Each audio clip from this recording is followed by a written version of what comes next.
ॐ गुरुब्रह्मा गुरुविष्णु गुरुदेवो महेश्वरः गुरुसाक्षात् परब्रह्म तस्मै श्रीगुरवे नमः। ॐ स्थापकाय च धर्मस्य सर्वधर्मस्वरूपिणे अवतारवरिष्ठाय रामकृष्णाय ते नमः। जननीं शारदां देवीं कृष्णं जगद्गुरुं पादपद्मे तयो श्रित्वा प्रणमामि मुहुर्मुहुः। नमः श्रीयतिराजाय विवेकानन्दसूरये सच्चित्सुखस्वरूपाय स्वामिने तापहारिणे। त्वमेव माता च पिता त्वमेव बन्धुश्च सखा त्वमेव विद्या द्रविणं त्वमेव सर्वं मम देवदेव त्वमेव सर्वं मम देवदेव।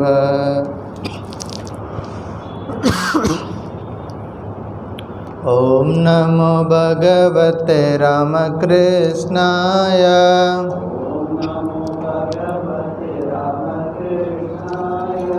ॐ नमो भगवते रामकृष्णाय।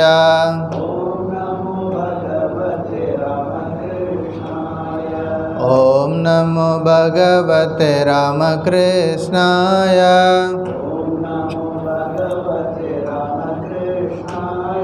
ॐ नमो भगवते रामकृष्णाय।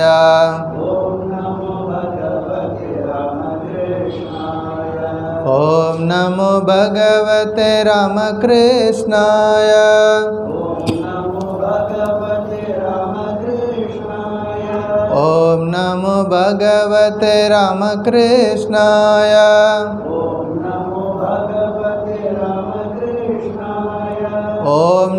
भगवते रामकृष्णाय।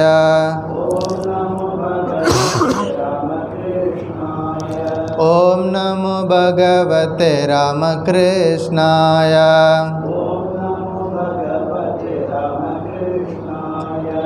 ॐ नमो भगवते रामकृष्णाय।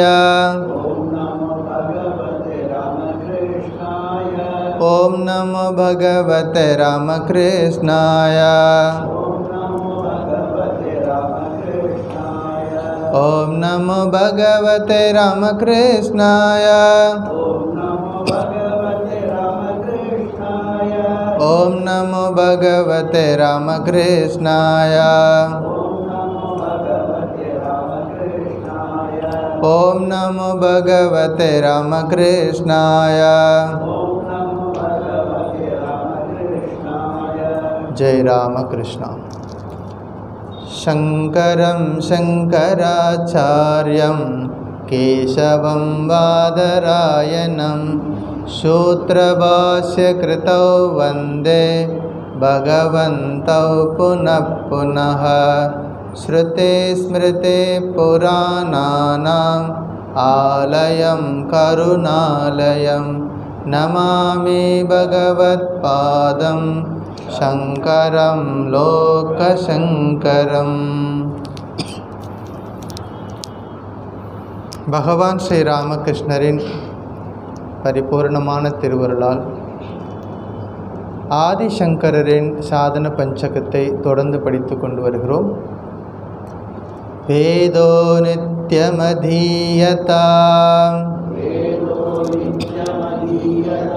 ததுதிதம் கர்ம ஸ்வனுஷ்டீயதாம்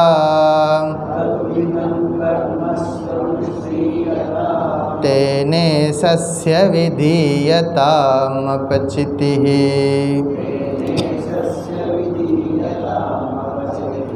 काम्ये मतिस्त्यज्यताम् पापोगपरितूयताम्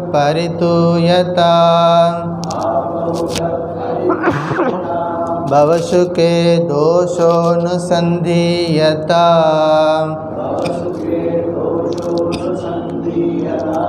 आत्मेच्छा व्यवसीयतां निजगृहात् तोर्णं विनिर्गम्यताम्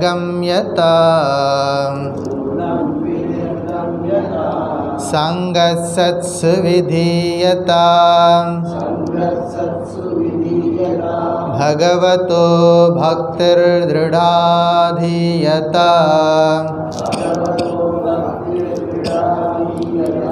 शान्त्यादिपरिचीयतां दृढतरम् कर्मासु सन्त्यज्यताम् सद्विद्वानुपसृप्स्यताम् प्रतिदिनं तत्पादुकासेव्यताम्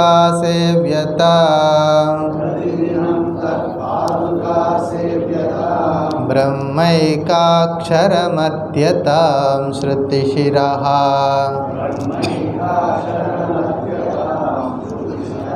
वाक्यं समाकर्ण्यताम्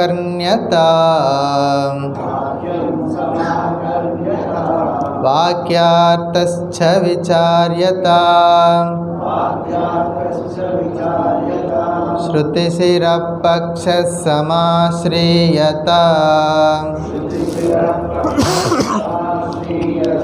दुस्तर्गात्सु विरम्यतां श्रुतिमतः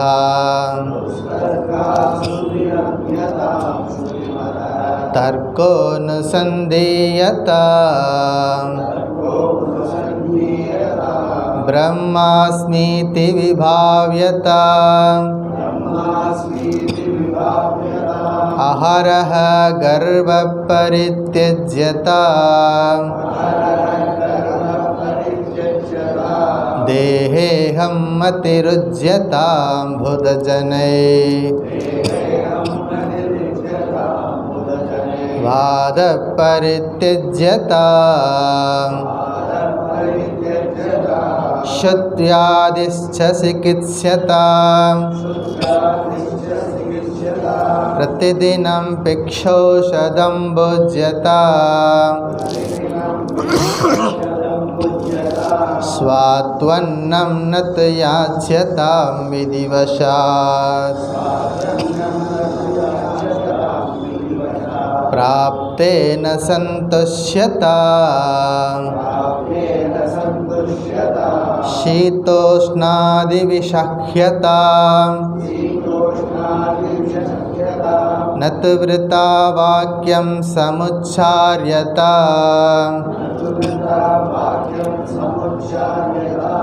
औदासीन्यमपीप्स्यतां जनकृपात् नैष्ठुर्यमुत्सृज्यताम् வேதः நித்தியம் அதீயதாம். வேதங்களை நாள்தோறும் ஓத வேண்டும். அதில் சொல்லப்பட்டுள்ள கர்மங்களை நன்றாக செய்ய வேண்டும். நாம் செய்யும் கடமைகளை கடவுளுக்கு செய்யும் பூஜையாக செய்து பழக வேண்டும். பலனை விரும்பி செய்கின்ற காரியங்களில் உள்ள புத்தியை விட்டுவிட வேண்டும். மன தூய்மைக்காகவும் விருப்பு வெறுப்பு இல்லாமலும் எல்லா கடமைகளையும் செய்ய வேண்டும். இவ்வுலக இன்பங்களில் உள்ள துன்பங்களை இடைவிடாது எண்ணி பார்க்க வேண்டும். ஆன்மாவை அறிந்து கொள்ளும் ஆர்வத்தை நன்றாக வளர்த்து கொள்ள வேண்டும். விரைவாக உடல் என்ற சிறையிலிருந்து ஆன்மாவை விடுவிக்க முயற்சி செய்ய வேண்டும். இது முதல் பேரா. எப்போதும் நல்லோர் இணக்கத்தில் இருக்க வேண்டும். இறைவனிடத்தில் ஆழ்ந்த பக்தியை கடைபிடிக்க வேண்டும். மன அடக்கம் முதலான சாதனைகளை தொடர்ந்து பழக வேண்டும். உறுதியாக எல்லா கர்மங்களிலிருந்தும் விரைவாக விடுபட வேண்டும். நல்ல சிறந்த ஞானியாக உள்ள தகுந்த குருவை நாடி செல்ல வேண்டும். நாள்தோறும் அவரை வணங்க வேண்டும். அவரிடமிருந்து ஓம்கார மந்திரத்தை அல்லது பரம்பொருள் தத்துவத்தை உபதேசம் பெற வேண்டும். வேதாந்த வாக்கியங்களை அவரிடமிருந்து நன்றாக கேட்க வேண்டும். இரண்டாவது பாரா. மகா வாக்கியங்களின் பொருளை நன்றாக ஆராய்ச்சி செய்ய வேண்டும். வேதத்தின் கருத்தை நன்கு சார்ந்திருக்க வேண்டும். தேவையற்ற தர்க்கம் செய்வதிலிருந்து விலகி இருக்க வேண்டும். வேதத்துக்கு ஏற்புடைய தர்க்கத்தை பயன்படுத்தவும் வேண்டும். நான் அந்த பரம்பொருளாக இருக்கிறேன் என்று தியானம் செய்ய வேண்டும். ஒவ்வொரு நாளும் கர்வத்தை நன்றாக விட்டுவிட வேண்டும். உடலில் நான் என்கிற எண்ணத்தை நன்றாக ஒதுக்கி தள்ள வேண்டும். அறிஞர்களிடம் பெரியவர்களிடம் வாதம் செய்வதை அறவே தவிர்க்க வேண்டும். இது மூன்றாவது பேரா. நம்ம இப்போ படிச்சுட்டு இருக்கிறது நாலாவது பேரா. அதில் முதல் உபதேசம் கடந்த வகுப்பில் பார்த்தோம். அது என்ன அப்படின்னா, சுத் வியாதிஷ்ச சிகித்சதாம், பசியாகிய நோயை போக்கிக் கொள்ள வேண்டும் அப்படின்னு நம்ம பார்த்தோம். இன்றைய உபதேசம் பிரதிதினம் பிக்ஷௌஷதம் புஜ்யதாம். பிரதிதினம் பிக்ஷா ஔஷதம் புஜ்யதாம். பிரதிதினம் ஒவ்வொரு நாளும், தினந்தோறும். பிக்ஷா நமக்கு எல்லாருக்கும் தெரியும், பிக்ஷா உணவு அல்லது பிக்ஷையில் கிடைக்கக்கூடிய உணவை போன்று பிக்ஷா. ஔஷதம், ஔஷதம் அப்படின்னா சம்ஸ்கிருதத்தில் மருந்து. ஔஷதம் என்றால் மருந்து. பிக்ஷா மருந்தை சாப்பிட சொல்லி சொல்கிறாரு. அப்படியா? என்னன்னு பார்ப்போம். முதல்ல ஆன்மீக சாதகர்கள் எப்படி ஆரம்பிக்கணும் அப்படின்னா, வேதம் படிக்கணும், அதில் சொல்கிறபடி வாழ்க்கை நடத்தணும். குறிப்பிட்ட காலத்தில் எல்லா கடமைகளிலிருந்து விடுபட்டு ஒரு தகுந்த குருவை நாடி அவரிடமிருந்து உபதேசம் பெற்றுக்கணும். அப்புறம் மகா வாக்கியம் அவர் நமக்கு உபதேசம் பண்ணுவார். அந்த மகா வாக்கியத்தினுடைய உட்பொருளை நல்லா சிந்தனை பண்ணணும்.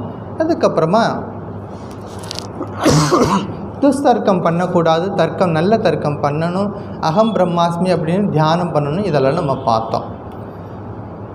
இந்த பேராவில் ஆச்சாரியர் நமக்கு என்ன சொல்லி கொடுக்குறார் அப்படின்னா, பகவத்கீதையில் 2nd சாப்டரில் இருக்கக்கூடிய என்னது, அர்ஜுனனுக்கு ஸ்திதப்பிரஜ்ஞ லட்சணத்தை பற்றி பகவான் சொல்கிறார். அந்த ஸ்திதப்பிரஜ்ஞ லட்சணத்தை பற்றி நம்ம இந்த பேராவில் பார்க்க முடியும்.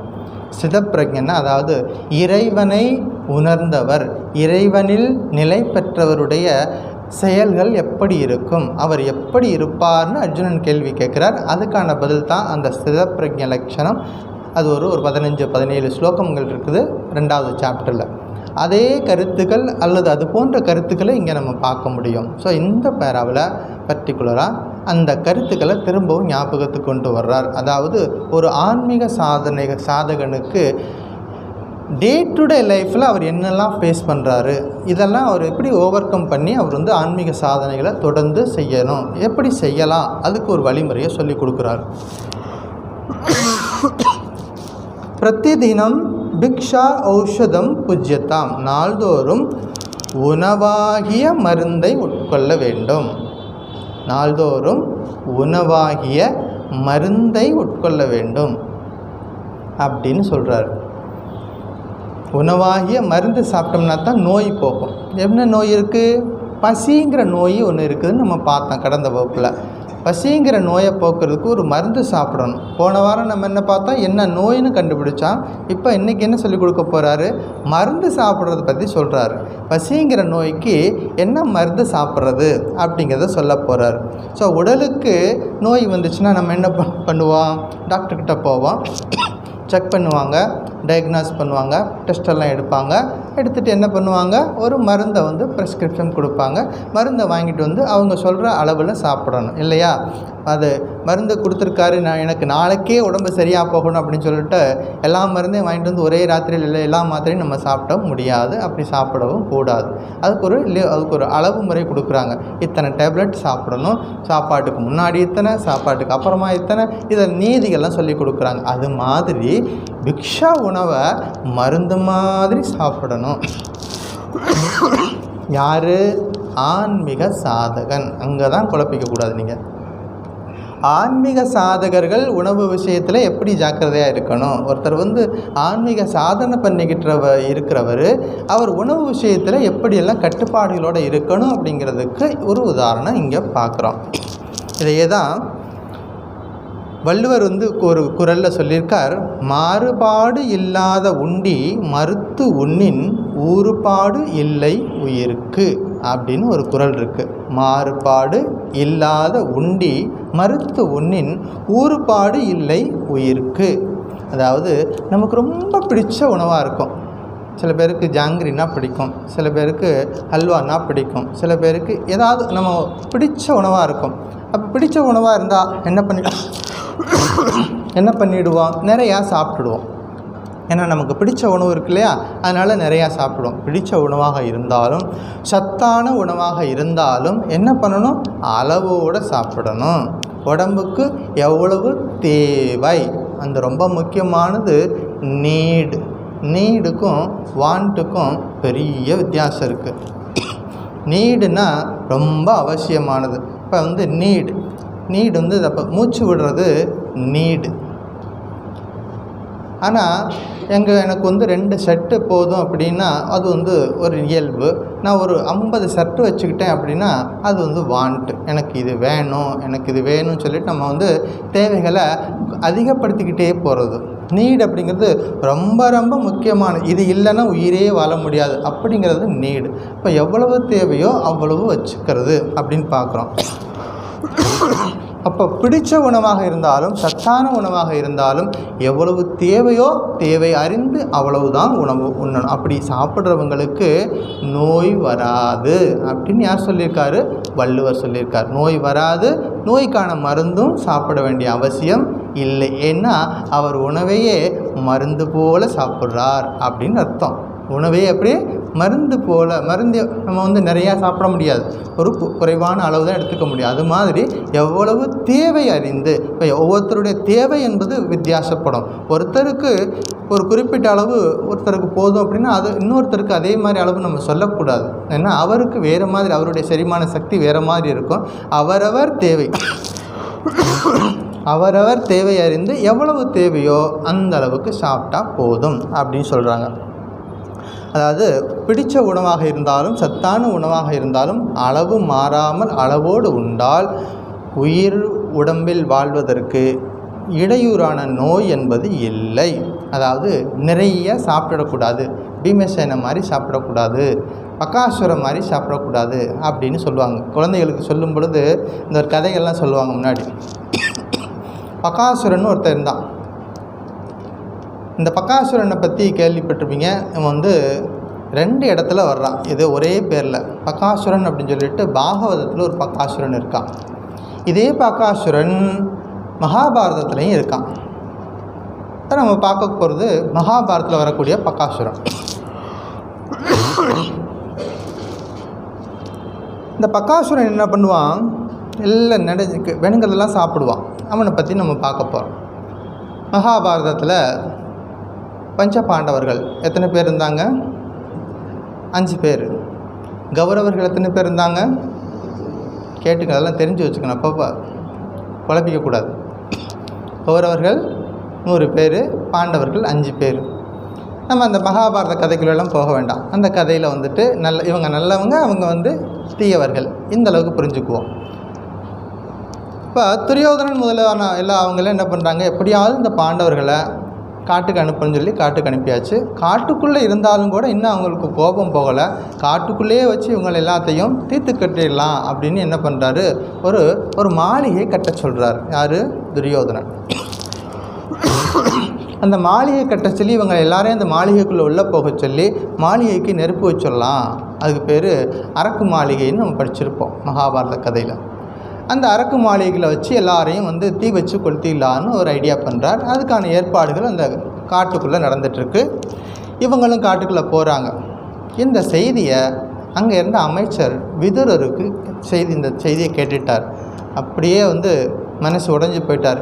காட்டுக்கு போனாலும் இவர்களுடைய துர்புத்தி விட மாட்டேங்குது. அவர்களை எப்படியாவது தீர்த்து கட்டன்னு நினைக்கிறாங்களே, அவங்கள வந்து நல்லவங்களை எப்படியாவது நம்ம காப்பாற்றணும்னு சொல்லிட்டு அந்த அரக்கு மாலை யார் கட்டுறாங்களோ அந்த இன்ஜினியர்கிட்டே சொல்லி அந்த மாளிகைக்குள்ளேருந்து ஒரு சுரங்க பாதையை கட்ட சொல்கிறார். நீ அரக்கு மாலை கட்டிக்கோ, அவன் சொன்ன மாதிரி, துரியோதனை சொன்ன மாதிரி நீ மாளிகை கட்டிக்கோ, ஆனால் அவனுக்கு தெரியாமல் எனக்கு ஒரு வேலை பண்ணு, அந்த கட்டடத்துக்குள்ளே ஒரு சுரங்க பாதையை கட்டிடு. அதாவது தீ வச்சவுக்கு அப்புறம் இவர்கள் அந்த சுரங்கப்பாதை வழியாக தப்பிச்சு வெளியே போகட்டும் அப்படின்னு சொல்லி கொடுக்குறார். அதன்படியே எல்லாம் நடக்குது. இவர்கள் எல்லாரும் பாண்டவர்கள்லாம் உள்ளே போகிறாங்க. உள்ளே போனோன்னே தீ வச்சாச்சு. அரக்கு மாளிகைக்கு தீ வச்சுட்டு அவன் போயிட்டான். அவங்க வந்து ஒளிந்தார்கள் அப்படின்னு சொல்லிட்டு சந்தோஷத்தை போயிட்டுருக்குறான். இவர்கள் வந்து சுரங்கப்பாதை வழியாக என்ன பண்ணுறாங்க, பாண்டவர்கள்லாம் தப்பிச்சு வெளியில் வர்றாங்க. அது வந்து ஒரு கிராமத்தில் கொண்டு போய் விடுது அந்த சுரங்கப்பாதை. அந்த கிராமத்தில் போய் நிற்கிறாங்க, கதியற்று போய் நிற்கிறாங்க. ஒரு வீட்டில் இவர்களுக்கு அடைக்கலம் கொடுக்குறாங்க. அந்த வீட்டில் ஏற்கனவே பசியோடு இருக்கக்கூடிய வறுமையில் இருக்கக்கூடிய வீடு இருந்தாலும் அந்த வீட்டுக்கு வந்த விருந்தினர் அப்படிங்கிறனால அவர்களுக்கு அடைக்கலம் கொடுக்குறாங்க. 5 பேருக்கும் அவங்க சாப்பாடு போடவே முடியாது, அப்படி ஒரு நிலை இருந்தாலும் அவர்கள் கொடுக்குறாங்க. அவங்க என்ன சாப்பாடு கொடுத்தாலும் என்ன பண்ணுவாங்க, கொடுக்குற சாப்பாடை 2ஆக பிரிச்சுடுவாங்க. ஒரு போர்ஷன் அந்த திரௌபதி முதலான மற்ற 4 பேரும் சாப்பிட்டுக்குவாங்க. மீதி ஒரு போர்ஷனை பீமனுக்கு கொடுத்துருவாங்க. ஏன்னா பீமனுக்கு பசி தாங்காது, அவனுக்கு எவ்வளோ போட்டாலும் நிறைய சாப்பிடுவான். அதனால தான் பீமன் மாதிரி சாப்பிடாதுன்னு சொல்லுவாங்க. அப்படிப்பட்ட ஒரு பீமசேனன், ஆனால் பலசாலியும் கூட அந்த பீமசேனன். அப்படி அவங்க வீட்டில் தங்கி இருக்கிறாங்க. ஒரு நாள் காலையில் எழுந்து பார்க்குறாங்க, அந்த வீட்டில் தங்கியிருந்தா அந்த வீட்டுக்காரன் வந்து வண்டி கட்டி வச்சுருக்கிறான். அந்த வண்டி நிறையா சாப்பாடு இருக்குது, நிறைய விதவிதமான உணவுப் பொருட்கள் இருக்குது. எல்லாம் சாப்பாடு மற்ற பொருட்கள் எல்லாம் தயார் பண்ணி வண்டி நிறைய அண்டா வண்டியில் வச்சுருக்கிறான். வண்டி கட்டி ரெடியாக நிற்குது. அவன் அழுதுட்டுருக்கிறான். யார், அந்த வீட்டுக்காரன் அழுதுட்டுருக்கிறான். வீட்டுக்குள்ளே இருக்கிறவங்களும் அழுதுட்டுருக்காங்க. இவங்களுக்கு ஒன்றும் புரியலை. ஏன்னா நம்ம வந்துட்டதுனால விருந்தினராக வந்துட்டோம், நமக்கு சோறு போட முடியாமல் அவங்க அழுகிறாங்களோ அப்படின்னு சொல்லி பதட்டமாக போய் என்ன ஏதுன்னு கேட்குறாங்க. இல்லை, இந்த ஊரில் ஒரு அசுரன் இருக்கிறான், அவன் பேர் பக்காசுரன். இந்த ஊரில் ஒரு அசுரன் இருக்கான், அவன் பேர் பக்காசுரன். அவன் எப்போவும் இந்த கிராமத்துக்குள்ளே வருவான், வந்து எல்லாரையும் அடிச்சிருவான். அடித்து துன்புறுத்தி எல்லாரையும் யாராவது சில பேரை எடுத்து சாப்பிட்டுட்டு போயிடுவான். ஒவ்வொரு முறையும் இதே மாதிரி நடக்கும். இப்போ ஒவ்வொரு முறையும் நம்ம இங்கே வந்தாலே பெரிய சேதத்தை உண்டாக்கிட்டு போயிடுவான். அப்போ நாங்கள் எல்லோரும் சேர்ந்து ஒரு முடிவுக்கு வந்தோம். சரி, இவங்ககிட்ட நம்ம தப்பிக்க முடியாது அப்படிங்கிறதுக்காக ஒரு ஒப்பந்தம் போட்டுக்கிட்டோம். நீ எப்போ வேணாலும் இந்த ஊருக்குள்ளே வா, அதாவது இனிமேல் சண்டையெல்லாம் போட வேண்டாம். உனக்கு தேவை சாப்பாடு, அதானே, உனக்கு தேவை எங்களை சாப்பிடணும், சாப்பிட்டுக்கோ. ஆனால் நமக்குள்ளே ஒரு முறை வச்சுக்குவோம். டெய்லி ஒருத்தர் வர்றோம், டெய்லி ஒரு வீட்டிலேருந்து உனக்கு சாப்பாடு வரும். அதாவது நீ எவ்வளோ சாப்பாடு கேட்குறியோ, ஒரு வண்டி நிறையா சாப்பாடு கேட்குறியோ அதை செய்துடுவோம். வண்டி நிறைய சாப்பாடு வச்சு ஒருத்தர் வந்து வண்டியை ஓட்டிகிட்டு வருவார். வண்டி மாடும் வரும், நீ எல்லாத்தையும் சாப்பிட்டுக்கோ. அந்த சாப்பாடை சாப்பிட்டுக்கோ, வண்டி ஓட்டிகிட்டு வரவரையும் சாப்பிட்டுக்கோ, மாடையும் சாப்பிட்டுக்கோ. அட்லீஸ்ட் மற்றவங்கெல்லாம் நிம்மதியாக இருக்கட்டும். அவரவர் முறை வரும்பொழுது அவங்கவுங்க வந்துடுவாங்க. நமக்குள்ளே வந்து சண்டையே வேணாம். நீ பெரிய பக்காசுரன் இல்லையா, அவனோட இது சண்டை போட எங்களால் முடியாது, இனிமேல் இப்படி ஒரு ஒப்பந்தம் சொன்னான். அவனும் ரொம்ப சந்தோஷப்பட்டான். நமக்கு எதுக்கு அனாவசியமாக போய் ஊருக்குள்ளே போயிட்டு எவ்வளோ சிரமப்பட வேண்டியதில்லை சாப்பாட்டுக்கு, நம்ம உட்காந்த இடத்துல நமக்கு தான் சாப்பாடு வரப்போகுதுன்னு சொல்லிவிட்டு அவன் சந்தோஷமாக அந்த ஒப்பந்தத்துக்கு சரின்னு சொல்லிட்டான். அன்றிலிருந்து அந்த ஊர்லேருந்து ஒரு நாளைக்கு ஒரு வீட்டிலேருந்து உணவு போகும். அந்த உணவை எடுத்துகிட்டு போவார் ஒருத்தர், அவர் திரும்பி வர மாட்டார். என்ன நடக்காங்க, பகாசுரன் உணவையும் சாப்பிடுவான், உணவு கொண்டு போகிறவரையும் சாப்பிட்டுடுவான், அந்த வண்டியும் மாடுகளையும் சாப்பிட்டுடுவான். அவ்வளோ பெரிய அசுரன். அன்றைக்கு யார் வீட்டில் அந்த பாண்டவர்கள் தங்கியிருந்தாங்களோ அந்த வீட்டுக்காரனுடைய முறை வந்துருச்சு. அவர் வந்து அழுதுகிட்டே இருக்கார். வீட்டில் இருக்க உறவினர்கள் மற்றவங்க எல்லாரையும் பார்த்துட்டு நான் போகிறேன், திரும்பி வர மாட்டேன். ஏன்னா அசுரன்கிட்ட வாயிட்ட போயிட்டு திரும்பியெல்லாம் வர முடியாது, திரும்பி வர மாட்டேன் அப்படின்னு சொல்லிட்டு இவனும் வந்து அழுகிறான். வீட்டில் இருக்கவங்களும் அவனை பார்த்து அழுகிறாங்க, இனிமேல் இவனை பார்க்க முடியாது அப்படின்னு சொல்லிட்டு அழுகிறாங்க. இதை வந்து பீமன் வந்து இந்த கதையெல்லாம் கேட்குறான். கேட்டுட்டு சரி ஒன்றும் கவலைப்படாதீங்க, அந்த அசுரனை நான் பார்த்துக்கிறேன். அப்போ ஊருக்காரங்களாம் சொல்கிறாங்க, தம்பி, நீங்கள் எங்கள் வீட்டுக்கு வந்திருக்கக்கூடிய விருந்தினர், நீங்கள் இந்த கஷ்டத்துக்கெல்லாம் போக வேண்டாம், நீங்கள் நிம்மதியாக இங்கே இருங்க, எங்கள் கஷ்டம் எங்களோட போகட்டும் அப்படிங்கிறாங்க. அப்போ அவன் பீமசேனன் சொல்கிறான், இல்லை இல்லை, நான் வந்து அந்த அசுரனை நான் பார்த்துக்கிறேன். அப்போ எல்லோரும் சொல்கிறாங்க, சரி வரியில் இவனை அனுப்பிடுன்னு சொல்லிட்டு அன்றைக்கு யார் வண்டி ஓட்டிகிட்டு போகணுமோ அவர் போகலை. அதுக்கு பதிலாக யார் போகிறான்? பீமசேனன் வண்டியை ஓட்டிகிட்டு போகிறான். பீமசேனன் வண்டியை ஓட்டிகிட்டு அந்த அசுரன் எங்கே தங்கியிருக்கானோ அந்த குகைக்கு போகிறான். குகை முன்னாடி போய் வண்டியை நிறுத்தியாச்சு. வழக்கமாக வண்டி போய் நின்னோடனே கூப்பிடணும், ஐயா வாங்க சாப்பிடுங்கன்னு கூப்பிடணும். யாரை? அசுரனை கூப்பிடணும். இந்த பீமசேனை வண்டியை கொண்டு நிறுத்திட்டு அசுரன்லாம் கூப்பிடலை, நிதானமாக உட்காந்தான். ஒவ்வொரு அண்டாவை ஓப்பன் பண்ணால் சாப்பிட ஆரம்பிச்சிட்டான். அந்த உணவு யாருக்காக போகுது? அசுரனுக்காக போன உணவு. இவன் என்ன பண்ணிட்டான்? நிதானமாக ஒவ்வொரு அண்டாவாக எடுத்து காலி பண்ணிகிட்டே இருக்கிறான். வண்டியில் இருக்க எல்லா உணவையும் சாப்பிட்டு முடிச்சாச்சு. இவன் பெரிய நிறைய சாப்பிடக்கூடியவன் பீமசேனன். இவன் எல்லா உணவையும் சாப்பிட்டு முடிச்சுட்டான். எல்லா பாத்திரமும் காலி ஆயிடுச்சு. இப்போ வந்துட்டு அசுரன் வெளியில் எட்டி பார்க்குறான். வண்டி நிற்குது, எல்லா பாத்திரமும் காலியாக இருக்குது. இதை பார்க்குறான். அந்த அசுரன் பார்க்குறான், யார் இது? என்னுடைய உணவை எடுத்து சாப்பிட்டது யார் அப்படின்னு அவனுக்கு கடும் கோபம் வருது. அப்போ பீமசேனனோட சண்டை போடுறாங்க. பீமசேனன் அந்த அசுரனை அழித்து ஒழிக்கிறான் அப்படின்னு இந்த கதை முடியுது. அந்த அசுரன் நிறைய சாப்பிட்றவன். அப்போ நிறைய சாப்பிடக்கூடாதுன்னு அர்த்தம். எவ்வளவு தேவையோ அவ்வளவு அறிந்து சாப்பிடணும், தேவை அறிந்து சாப்பிடணும். அந்த அசுரனுக்கு அவ்வளோ அதிகமாக சாப்பிட்டதுனால தான் எல்லாரையும் துன்புறுத்தினான். அதிகமாக சாப்பிட்றதுனால என்ன நடக்குது? அவனும் தன்னை வருத்திக்கிறான், மற்றவர்களையும் வருத்தத்துக்கு உண்டாக்குறான். ஸோ ஆன்மீக சாதகர்கள் எவ்வளவு தேவையோ அவ்வளவு தேவை அறிந்து சாப்பிடணும் அப்படிங்கிறத நம்ம கவனிக்க வேண்டிய விஷயம். ஸோ உணவு சாப்பிட்டோம் அப்படின்னா அது உயிரின் துன்பத்தை தீர்க்கிறது. நம்ம உயிருக்கு ஒரு துன்பம் இருக்கிறது, அது பசி என்ற துன்பம். அந்த துன்பத்தை தீர்க்குவதற்கு இந்த உணவு அப்படிங்க அவசியமாக இருக்கிறது. சரி, இதில் இன்னொரு வார்த்தை பிரதி தினம் அப்படின்னா தினந்தோறும், ஒவ்வொரு நாளும், எவ்ரி டே. அடுத்த வார்த்தை பிக்ஷா ஔஷதம். பிக்ஷௌஷதம் அப்படின்னு. பிக்ஷா எல்லோரும் கேள்விப்பட்டிருப்போம். பிக்ஷா அப்படின்னா பொதுவாக சன்னியாசிகள் பிக்ஷைக்கு போவாங்க, பிரம்மச்சாரிகள் பிக்ஷைக்கு போவாங்க. இப்போ யாரெல்லாம் உணவுக்கு வழி இல்லையோ அவர்களும் பிக்ஷை எடுத்து சாப்பிட்றாங்க. இதெல்லாம் நம்ம அன்றாட வாழ்க்கையில் பார்த்த நிகழ்வுகள், பார்த்து கொண்டு இருக்கின்ற நிகழ்வுகள்.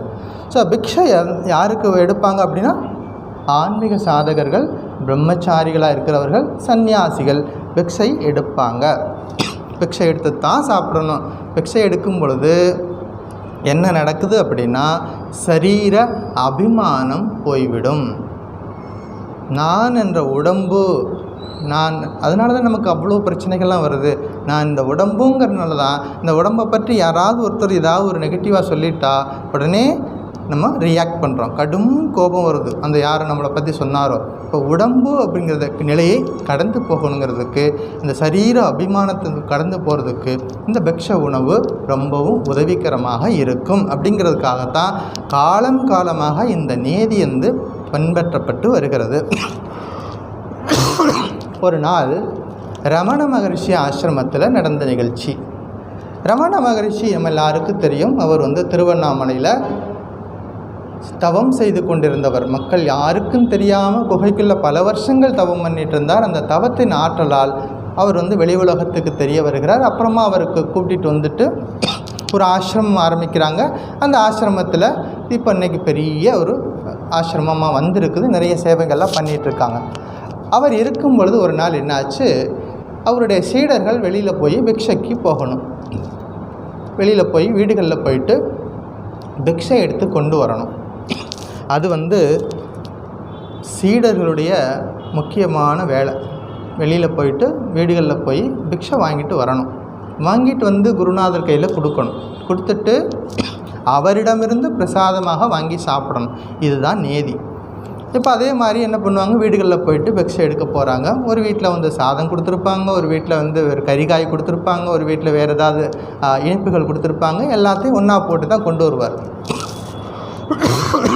கொண்டு வந்து கொடுக்குறாங்க. அப்போ அந்த உணவு ஒரு குறைவாக இருக்குது, கொண்டு வந்த உணவு குறைவாக இருக்குது. அங்கே ஆசிரமத்தில் இருக்கக்கூடிய நம்பர் ஆஃப் பீப்புள் வந்து அதிகமாக இருக்கிறாங்க. இதை எப்படி வந்து சரியாக பகிர்ந்து கொடுக்குறது அப்படின்னு பார்க்கும் பொழுது மகரிஷி என்ன சொல்கிறாரு, எல்லாத்தையும் தண்ணி விட்டு கரைச்சிரு. என்ன உணவு வாங்கிட்டு வந்தீங்களோ அதை தண்ணி ஊற்றி கரைச்சாச்சு. கரைச்சி எல்லாத்துக்கும் ஆளுக்கு ஒரு டம்ளராக கொடுத்துடும். அப்படி கொடுக்கும்போது எல்லாருக்கும் சரியாக போய்டும் சொல்லிட்டு அந்த மாதிரி கொடுக்க சொல்கிறார். அப்படி குடிக்கும்போது உப்பு இல்லாமல் இருக்குது, அந்த உணவில் உப்பு இல்லாமல் இருக்குது. ஒரு சீடர் சொன்னார், சுவாமி உப்பு இல்லாமல் இருக்குது, நான் போய் கொஞ்சம் உப்பு வாங்கிட்டு வந்துடவா அப்படின்னு கேட்டார். நியாயம்தானே, உப்பு இல்லாமல் யாராவது சாப்பிட முடியுமா? நான் போய் உப்பு வாங்கிட்டு வந்துடவான்னு கேட்டார். இப்போ மகரிஷி சொன்னார், வேண்டாம். ஏன் வேண்டான்னு சொல்கிறாரு? இவர் என்ன லட்சக்கணக்கில் பணமாக கேட்க போனார்? உப்பு தானே வாங்க போகிறேன்னு சொன்னார். மகரிஷி சொல்கிறார், வேண்டாம், நீ போய் உப்பு வேணும்னு கேட்டால் கொடுத்துடுவாங்க. உணவு கொடுத்தவங்க உப்பு கொடுக்குறதுக்கு பெரிய விஷயம் கிடையாது, கொடுத்துடுவாங்க. நாளைக்கு என்ன கேட்ப? உப்பு வாங்கினதுக்கப்புறம் பருப்பு வேணும்னு கேட்பேன்.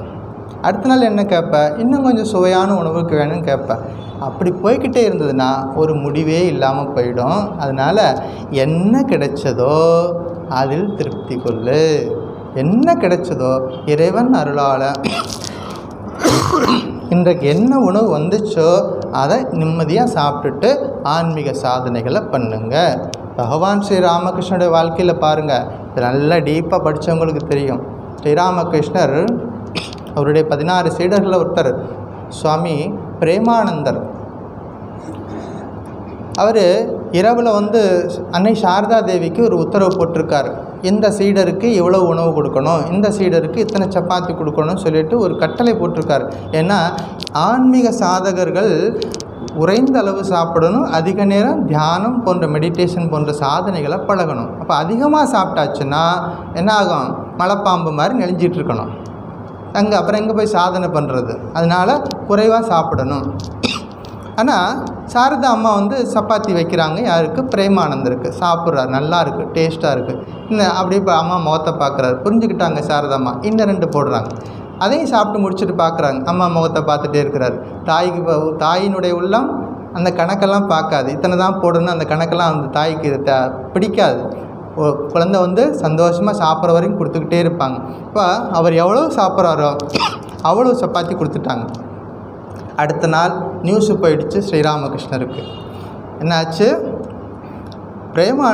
பாபுராம் மகாராஜுக்கு நீங்கள் வந்து 4 சப்பாத்தி தான் கொடுக்க சொன்னீங்க, அவர் நிறையா சாப்பிட்ருக்காரு அப்படின்னு. உடனே கூப்பிடு அப்படின்ட்டார். யார் போகணுப்பா? சாரதாம்மா போகணும். போய் நிற்கிறாங்க. நான் வந்து என்ன இன்ஸ்ட்ரக்ஷன் கொடுத்துருக்கேன், எவ்வளோ சாப்பிடணும்னு சொல்லியிருக்கிறேன்.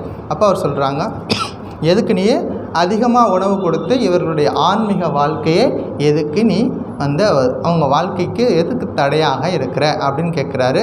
அப்போ சாரதாம்மா சொன்ன பதில், நான் பார்த்து கொள்கிறேன், அதை பற்றிலாம் ஒன்றும் கவலைப்படாதீங்க, நான் பார்த்துக்கிறேன் அப்படின்னு சொன்னாங்க. அப்போ தான் ஸ்ரீராமகிருஷ்ணருக்கு புரிஞ்சது, நமக்கு டைம் வந்துடுச்சு, அடுத்த சக்ஸஸர் ரெடி ஆகிட்டாங்க. நம்முடைய பணிகளையெல்லாம் ஒப்படைக்கிறதுக்கு ஒருத்தர் காத்துக்கிட்டே இருந்தேன் இல்லையா, இப்போ வந்து நான் பார்த்துக்கிறேன்னு ஒருத்தர் வந்து சொல்கிறா அப்படிங்கிற, அப்போ ரெஸ்பான்சிபிள் எடுக்கிறதுக்கு ஒருத்தர் தயாராகிட்டார். அதுக்காகத்தான் இவ்வளோ நாள் காத்திருந்தார். அது அவங்க வாயிலேருந்து வரணுமா? இதெல்லாம் நாடகம். அது சாரதாம்மா வாயிலிருந்து இந்த அவங்க வரணுமா, நான் பார்த்துக்கிறேன். அது வந்த உடனே சரி அப்படி சொல்லிவிட்டு அதுக்கப்புறமா என்னாச்சு, அவருடைய சாதனைகள்லாம் குறையுது. சோடசி பூஜை வருது, அதை பற்றி நம்ம பார்த்தோம், கடந்த வகுப்பில் பார்த்தோம். சோடசி பூஜையோட நிறைவில் அவர் என்ன பண்ணார், எல்லா சாதனைகளின் பலனையும் அம்பிகையின் பாதத்தில் சமர்ப்பணம் பண்ணிவிட்டு சர்வமங்கல மாங்கல்யன் பாடி முடித்தார். எல்லா ரெஸ்பான்சிபிலிட்டியும் அன்னைகிட்ட கொடுத்தாருன்னு படிச்சிருக்கிறோம். அப்படி ஆன்மீக சாதகர்கள் எவ்வளவு தேவையோ தேவை அறிந்து சாப்பிடணும் அப்படிங்கிறது முக்கியமான விஷயம். ஒரு முறை சுவாமி பிரம்மானந்தர், பகவான் ஸ்ரீ ராமகிருஷ்ணனுடைய இன்னொரு நேரடி சீடர் பிரம்மானந்தர் மற்றும் சுவாமி துரியானந்தர், இந்த 2 பேரும் பிருந்தாவனத்தில் தங்கி இருக்கிறாங்க. அங்கே தங்கி இருந்து தவம் செய்கிறாங்க. 2 பேரும் பிருந்தாவனத்தில் ஒரு இடம் இருக்குது, குசும சரோவர் அப்படின்னு ஒரு இடம் இருக்குது. அந்த சரோவருடைய நதி, அந்த குளத்து கரையில் தங்கி இருந்து தவம் செஞ்சிட்ருக்காங்க. அப்போ சுவாமி பிரம்மானந்தர் எப்பொழுதும் தியானத்திலே இருப்பார். அவருக்கு உணவு பற்றிய எந்த ஒரு சிந்தனையும் இருக்காது. எப்பொழுதும் உயர்ந்த சிந்தனையில் மனசை லயம் பண்ணி தியானம் பண்ணிக்கிட்டே இருப்பார். துரியானந்தர் என்ன பண்ணுவார், வெளியில் போய் வீடுகளில் போய் பிக்ஷை எடுத்து கொண்டு வருவார். அது காஞ்சி போன வறண்டு போன சப்பாத்தி கிடைக்கும். அதை கொண்டு வந்து என்ன பண்ணுவார், ஒரு துணியில் கட்டி அந்த குசும சுவர் தண்ணியில் நனைச்சி வச்சுருவார். அது என்ன பண்ணும், ஒரு ராத்திரி முழுவதும் தண்ணியில் நனைஞ்சிருந்தால் அது சாஃப்டாயிரும். அடுத்த நாள் காலையில் அதை எடுத்து சாப்பிடுவாங்க. அப்பொழுதும் இவர் எடுத்து வாயில் ஊட்டி விடணும். அப்போ தான் அவருக்கு நினைவே வரும். அப்படி ஒரு தவத்தில் இருந்தாங்க. எவ்வளவு தேவையோ பிக்ஷா ஔஷதம், பிக்ஷௌஷதம் பிரதிதினம் பிக்ஷௌஷதம் பூஜ்யதாம் அப்படிங்கிறது. அப்போ எவ்வளவு தேவையோ அவ்வளோ தேவை அறிந்து சாப்பிடணும் அப்படிங்கிறத நம்ம பார்க்குறோம். இந்த பிக்ஷையில் 2 விதம் இருக்குது. ஒன்று மதுகர விருத்தி அப்படின்னு பேர். மதுகர விருத்தி. மதுகர விருத்தி அப்படின்னா தேனீ. நம்ம எல்லோரும் பார்த்துருக்கோம். தேனீக்கள் என்ன பண்ணும், பூவில் போய் உட்காரும். ஒரு பூவில் போய் உட்காரும், கொஞ்சமாக உறிஞ்சி கொஞ்சம் தேன் எடுக்கும். அடுத்த பூவில் போய் கொஞ்சம் உட்காரும், அங்கேருந்து கொஞ்சம் தேனை சேகரிக்கும். இப்படி ஒவ்வொரு பூவிலையாக போய் கொஞ்சம் கொஞ்சமாக தேனை சேகரித்து கொண்டு வந்து தேன் அடையில் வந்து தேனை வந்து பாதுகாக்குது. இப்படி நமக்கு தேன் கிடைக்குது அப்படிங்கிறது நமக்கு தெரியும். அப்படி ஒவ்வொரு பூவாக தேடி போய் கொஞ்சம் கொஞ்சமாக அந்த தேனை சேகரிக்கிற மாதிரி ஆன்மீக சாதகர்கள் சில வீடுகளுக்கு போய் அவர்களுக்கு தேவையான உணவை சேகரிக்கணும். அப்படின்னு அதான் பிக்ஷா ஔஷதம். தேவையான உணவை சேகரித்து கொண்டு வரணும் அப்படிங்கிறது. அது சில இடங்களில் வந்து சம்பிரதாயங்களில் அது ஒரு நியமங்கள்லாம் இருக்குது. எத்தனை வீட்டுக்கு போகணும், எவ்வளோ உணவு வாங்கணும் அப்படிங்கிறதெல்லாம் இருக்குது. அப்போ வந்து ஒரு பிரம்மச்சாரி அப்படி இருக்காருன்னா அப்படின்னா அவர் வந்து சமைத்த உணவை அவர் வாங்கக்கூடாது. பிரம்மச்சாரி என்ன பண்ணணும், சமைக்காத உணவுப் பொருட்கள், அரிசி பருப்பு காய்கறிகள் இதெல்லாம் வந்து என்ன பண்ணணும், அவர் பிக்ஷையாக வாங்கிட்டு வந்து ஆசிரமத்துக்கு வந்து அவரே சமைச்சு அதை குருநாதருக்கு கொடுத்து அவருடைய பிரசாதமாக சாப்பிடணும். இதுதான் நியதி. ஒரு சன்னியாசி என்ன பண்ணலாம், சமைத்த உணவை வாங்கிக்கலாம், பிக்ஷை வாங்கிக்கலாம். ஆனால் எவ்வளவு வாங்கணும் அப்படிங்கிறதுக்கு நியதிகள் இருக்குது. அவ்வளோதான் வாங்கணும், அதுக்கு மேலே வாங்கக்கூடாது அப்படிங்கிறதெல்லாம் ஒரு நியதிகள்லாம் இருக்குது. ஒரு முறை பட்டினத்தார் நம்ம எல்லோரும் கேள்விப்பட்டிருப்போம். பட்டினத்தார் சந்நியாசத்தை வாழ்க்கையை வாழ்ந்து காமிச்சவர். பெரிய செல்வந்தராக இருந்தவர். பிற்காலத்தில் சன்னியாசியாக வந்தவர். அவர் ஒரு முறை திருவிடைமருதூரில் இருக்கக்கூடிய ஒரு சிவன் கோயிலில் உட்காந்துருக்கார். கிழக்கு வாசலில் உட்காந்துருக்கார். அவருடைய சீடர் பத்ரகிரி அப்படின்னு சொல்லக்கூடிய ஒரு அரசன், அவர் மேற்கு வாசலில் உட்காந்துருக்கார். 2 பேரும். ஒரு நாள் பட்டினத்தார்ட்ட போய் ஒருத்தர்கிட்ட போய் சுவாமி பிக்ஷை கொடுங்கன்னு கேட்குறார். இவரே துறவி, இவர் வந்து கோயில் வாசலில் உட்காந்துருக்கார். இவர்கிட்ட போய் பிக்ஷை கேட்குறார். அப்போ அவர் சொன்னார், இல்லை எங்கிட்ட இல்லை, நீ மேற்கு வாசலுக்கு போ, அங்கே ஒரு சம்சாரி உட்காந்துருக்கான். மேற்கு வாசலுக்கு போ, அங்கே ஒரு சம்சாரி உட்காந்துருக்கிறான், அவங்ககிட்ட போய் கேளு அப்படின்னு. சரி, அப்படின்னா அங்கே யாரோ பெரிய ரிச் மேன் இருக்க போகிறாரு, பெரிய செல்வந்தர் இருக்க போகிறாரு, பெரிய ராஜா உட்காந்துருக்க போகிறாருன்னு நினச்சிட்டு இவர் போய் அங்கே போய் பிக்ஷை போய் கேட்க போனால் அங்கேயும் ஒரு துறவி தான் உட்காந்துருக்கார். அவர் தான் பத்ரகிரி. அவர் கையில் என்ன வச்சுருக்காருன்னா ஒரு ஓடு வச்சுருக்காரு. அவ்வளோதான். அவர் கையில் ஒரு ஓடு வச்சுருக்காரு. பக்கத்தில் ஒரு நாய் படுத்துருந்துச்சு.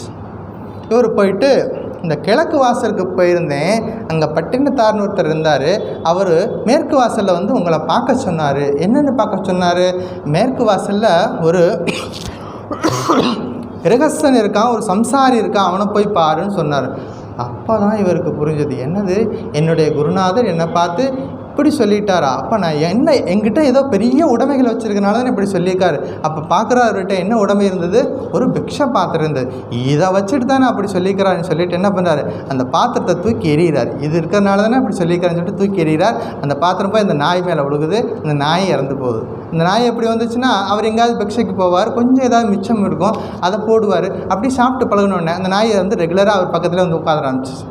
இப்போ என்னாச்சு, அவருடைய உடைமை ஆயிடுச்சு. அதுவும் இப்போ ஒவ்வொரு முறையும் இவர் பிக்ஷைக்கு போகும்போது அதை பற்றி மனசில் நினைக்க வேண்டியிருக்கு. இவரை பற்றியும் கிடையாது, அந்த நாய்க்கு சேர்த்து வாங்கிட்டு வர வேண்டிய நிலைமை ஆகி போச்சு. இப்போ அதுவும் ஒரு பேர்டன் ஆயிடுச்சு. அதுலேருந்து அவரை வந்து விடுவிக்கிறாரு. இதெல்லாம் அவங்க லைஃப்பெல்லாம் படிக்கும் பொழுது பிக்ஷா ஔஷதம் அப்படிங்கிறத ஞாபகம். திரும்பவும் ஞாபகப்படுத்துகிறேன், இது ஆன்மீக சாதகர்களுக்கு. அது ரொம்ப முக்கியமானது. எந்த உபதேசம் யாருக்கு அப்படிங்கிறத மட்டும் ஞாபகம் வச்சுக்கணும். இது ஆன்மீக சாதகர்களுக்கு சொல்லப்பட்ட விஷயம் அப்படிங்கிறது. ஸோ பிக்ஷையில் 2 விதம் இருக்குது. ஒன்று மதுகர விருத்தி, எவ்வளோ தேவையோ அவ்வளோ வாங்கிறது அப்படிங்கிறத பார்க்குறோம். இன்னொன்று அஜகர விருத்தின்னு பேர். அஜகர விருத்தி அப்படின்னா மலைப்பாம்பு மாதிரி. மலைப்பாம்பு பார்த்துருக்கோமா? பெரிய உடலாக இருக்கும், அப்படியே பருத்த உடலாக இருக்கும், அப்படியே படுத்தே கிடக்கும். அது பக்கத்தில் ஏதாவது உயிரினங்கள் வந்துச்சு அப்படின்னா அதை பிடிச்சி சாப்பிடும். சாப்பாட்டுக்காக நகர்ந்து போகாது. ஏன்னா நகர்ந்து போனால் உடம்பு வலிக்குமே அப்படின்னு சொல்லிட்டு சோம்பேறித்தனமாக படுத்து கிடக்கும். அது மலைப்பாம்பு. அது மாதிரி தன் இருப்பிடம் தேடி வரும் உணவை கேட்காமலேயே கிடைக்கக்கூடிய உணவை சாப்பிட்றது, அது ஒரு விதமான ஒரு பயிற்சி. உணவுக்காக வீடு தேடி போய் பிக்ஷை எடுக்கிறது ஒன்று உண்டு. இன்னொன்று அமைதியாக இருந்து சாதனைகள் பண்ணிக்கிட்டே இருக்கிறது.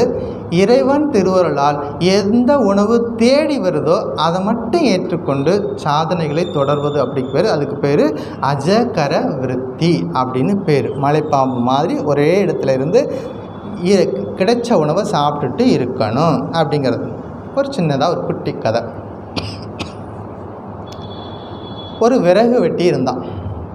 அவன் தினசரி காட்டுக்குள்ளே போவான், விறகு வெட்டிட்டு வருவான், சந்தையில் போய் விற்றுட்டு கிடைக்கிற காசை கொண்டு வந்து வீட்டுக்கு அரிசி வாங்கி போடுவான், குழந்தைகளோட சந்தோஷமாக இருக்கிறான். ஒரு நாள் அவன் காட்டுக்குள்ளே, அவன் கடவுள் பக்தி மிக்கவன், கோயிலுக்கெல்லாம் போவான், ஸ்தோத்திரமெல்லாம் சொல்லுவான், அவன் பக்திமான். ஒரு நாள் காட்டுக்குள்ளே அவன் போய் விறகு வெட்டுறதுக்காக போகிறான். அங்கே ஒரு காட்சியை பார்க்குறான். ஒரு நரி இருக்கிறத பார்க்குறான். அந்த நரி முன்னங்கால் 2 உடஞ்சி போயிடுச்சு. இப்போ 2 கால் தான் அதுக்கு உருப்படியாக இருக்குது. 2 கால் உடஞ்சி போன நரி படுத்து கிடக்குது, அதனால் நடக்க முடியாது. அப்போ இந்த நரி இப்படி இருக்கே, இதுக்கு எப்படி உணவு கிடைக்கும் அப்படிங்கிற சிந்தனை அவனுக்கு வந்துருச்சு.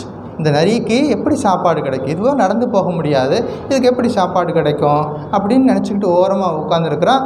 ஒரு புலி வருது, எங்கேருந்தோ ஒரு புலி வருது, ஒரு மானை அடித்து இழுத்துட்டு வருது. புலி ஒரு மானை அடித்து எடுத்துகிட்டு வருது. அந்த நரி எங்கே படுத்திருந்ததோ அது பக்கத்தில் இந்த மானை போட்டுட்டு அந்த புலி மானை சாப்பிடுது. சாப்பிட்டுட்டு ஃபுல்லாக கம்ப்ளீட்டாக சாப்பிடாது, கொஞ்சத்தை மிச்சத்தை விட்டுட்டு போயிடுச்சு. இந்த நரி கொஞ்சம் கொஞ்சமாக இழுத்து அங்கே போய் பக்கத்தில் போய் அந்த மீதமான மான் உணவை இந்த நரி சாப்பிடுது. இந்த காட்சியை இவன் பார்க்குறான். பார்த்துட்டு முடிவு பண்ணால், சரி, அதாவது பகவான் எல்லாருக்கும் உணவு கொடுக்குறார், எல்லாருக்கும் இந்த கால் உடஞ்சி போன இந்த நரிக்கு கூட உணவு கொடுக்குறார். நான் பகவான் மேலே இவ்வளோ பக்தியாக இருக்கிறேனே, எனக்கு உணவு தர மாட்டாரா? நான் ஏன் கஷ்டப்பட்டு தினசரி காட்டுக்கு போய் கஷ்டப்பட்டு விறகு வெட்டி சம்பாதிச்சு கொண்டு வரணும்? பேசாமல் கோயிலில் போய் உட்காந்துருவோம் அப்படி சொல்லிட்டு அடுத்த நாள் என்ன பண்ணான்? அருவாளத்துக்கு ஓரம் கட்டிட்டு நேராக கோயிலுக்கு போனால், கோயில் வாசலில் உட்காந்துட்டு ஸ்லோகமெல்லாம் சொல்லுவான், பக்தி நாமெல்லாம் சொல்லிக்கிட்டு உட்காந்தே இருக்கிறான். அவன் நினச்சான், நரிக்கு சாப்பாடு கிடைச்ச மாதிரி பகவான் என்ன பண்ணுவார், தேடி கொடுத்துருவாருன்னு நினச்சிட்டு உட்காந்துட்டுருக்கான். காலையிலேருந்து உட்காந்துருக்கான். சாப்பாடு வந்த மாதிரி தெரியல. மத்தியானம் ஆச்சு, பசி வயிற்ற கிள்ளுது. இரவு நேரம் ஆச்சு. அர்ச்சகர் என்ன பண்ணார், எல்லா பூஜையெல்லாம் முடிச்சுட்டு கோயிலெலாம் பூட்டிட்டு சாவி எடுத்துகிட்டு கிளம்புறார். ஏண்டா அம்பி, ஏண்டா இங்கேனா உட்காந்துருக்கான்னு கேட்குறாரு. அவன் என்ன பண்ணுறான், உட்காந்தே இருக்கிறான். அவன் சாப்பாடு இறைவன் போடுவார் அப்படின்னு நினச்சிட்டு உட்காந்தே இருக்கிறான். அப்படி 1 நாள் ஆச்சு, 2 நாள் ஆச்சு, 3 நாள் ஆச்சு. ரொம்ப தளர்ந்து போயிட்டான். பகவான் மேலே நம்பிக்கையெல்லாம் போச்சு. இப்போ என்னாச்சு, பகவான் நம்பி இருந்தால் அவன் சோறு போடுவான்னு நினச்சிட்டு இருந்தான். அவர் சோறே போடலை. கடும் கோபம் வந்துருச்சு. யாருக்கு? ஐயாவுக்கு, சுவாமிக்கு. சாமி எனக்கு சோறு போடலைன்னு சொல்லிட்டு, சுவாமி உன்னை நம்பி உட்காந்துருக்கேன், எனக்கு நீ சோறு போடலையே, உன்னுடைய பக்தன் தானே நான் அப்படின்னு சொல்லிட்டு கோபமாக சொல்கிறான். அப்போ ஒரு குரல் கேட்குது, பக்தா அப்படின்னு ஒரு குரல் கேட்குது. சுவாமி நீதானா? நான் தான் பக்தா. சாமி பேசுது. என்ன பேசுது தெரியுமா? பக்தா, நீ பாடம் கற்றுக்கொள்ள வேண்டியது நரியிடம் இருந்து அல்ல, புலியிடம் இருந்து அப்படின்னு சொன்னாது. அதாவது நீ எங்கேருந்து பாடம் கற்றுக்கணும் அப்படின்னா, நரிக்கிட்டேருந்து கற்றுக்கக்கூடாது, புலிகிட்டேருந்து நீ பாடம் கற்றுக்கணும். நீ மாற்றி இப்படி கற்றுக்கிட்ட. அதாவது நரி வந்து நரி மாதிரி நீ வந்து சோம்பேறியாக உட்காந்துட்டு உனக்கு சோறு கிடைக்குன்னு நினைக்காத. புலி மாதிரி தினசரி உழைத்து சம்பாதிக்கணும்னு நினச்சிக்கோ அப்படின்னு சொல்லிட்டு ஒரு பெரிய மெசேஜை கொடுக்குறாரு. அதாவது பல நேரங்களில் நம்ம ஆன்மீக உபதேசங்களை கேட்கும் பொழுது சரியான விதத்தில் புரிஞ்சுக்கலன்னா இது போன்ற தொந்தரவுகள் வரும். அதாவது யாரிடம் இருந்து எப்படிப்பட்ட உபதேசத்தை நாம் பெற்றுக்கொள்ள வேண்டும் அப்படிங்கிறதுலையும் கவனமாக இருக்கணும் அப்படிங்கிறதான் விஷயம். இந்த அஜகர விருத்தி அப்படின்னு பார்த்தா, அதாவது மலைப்பாம்பு போல் ஒரே இடத்துல இருந்து உணவை பெற்றுக்கிறது அப்படிங்கிறத பார்க்குறோம். அதை மாதிரி உணவை எவ்வளவு சாப்பிடணும் அப்படிங்கிறது இருக்குல்ல. இப்போ வந்து நோய் என்னன்னு தெரிஞ்சு போச்சு, பசிங்கிற நோய். பசிங்கிற நோய்க்கு மருந்து என்னது, பிக்ஷா ஔஷதம் தெரிஞ்சு போச்சு. அல்லது பிக்ஷையில் கிடைக்கக்கூடிய உணவு மாதிரி ஒரு குறிப்பிட்ட உணவு, ஒரு குறைந்த அளவு உணவு அப்படின்னு நம்ம எடுத்துக்கலாம். அந்த உணவை எப்படி சாப்பிடணும் அப்படிங்கிறதுக்கு இப்போ வந்து அது மெஷர்மெண்ட்டு சொல்ல போகிறாங்க. எப்போ சொல்லியிருக்காங்க, அந்த காலத்திலே சொல்லியிருக்காங்க. யார் எவ்வளோ சாப்பிடணும் அப்படிங்கிறதெல்லாம் சொல்லியிருக்காங்க. ஒரு ஸ்லோகம் இருக்கிறது, அஷ்டகிராசை முனேர் பக்ஷியாக ஷோடசோ வனவாசினாம் த்ரிம்ஷத் கிரகஸ்தானாம் எதேச்சாம் பிரம்மச்சாரினாம் அப்படின்னு ஒரு ஸ்லோகம் இருக்குது. அதாவது சாதகன், ஒரு ஆன்மீக சாதகன் ஒரு நாளைக்கு எவ்வளோ சாப்பிடணும் தெரியுமா?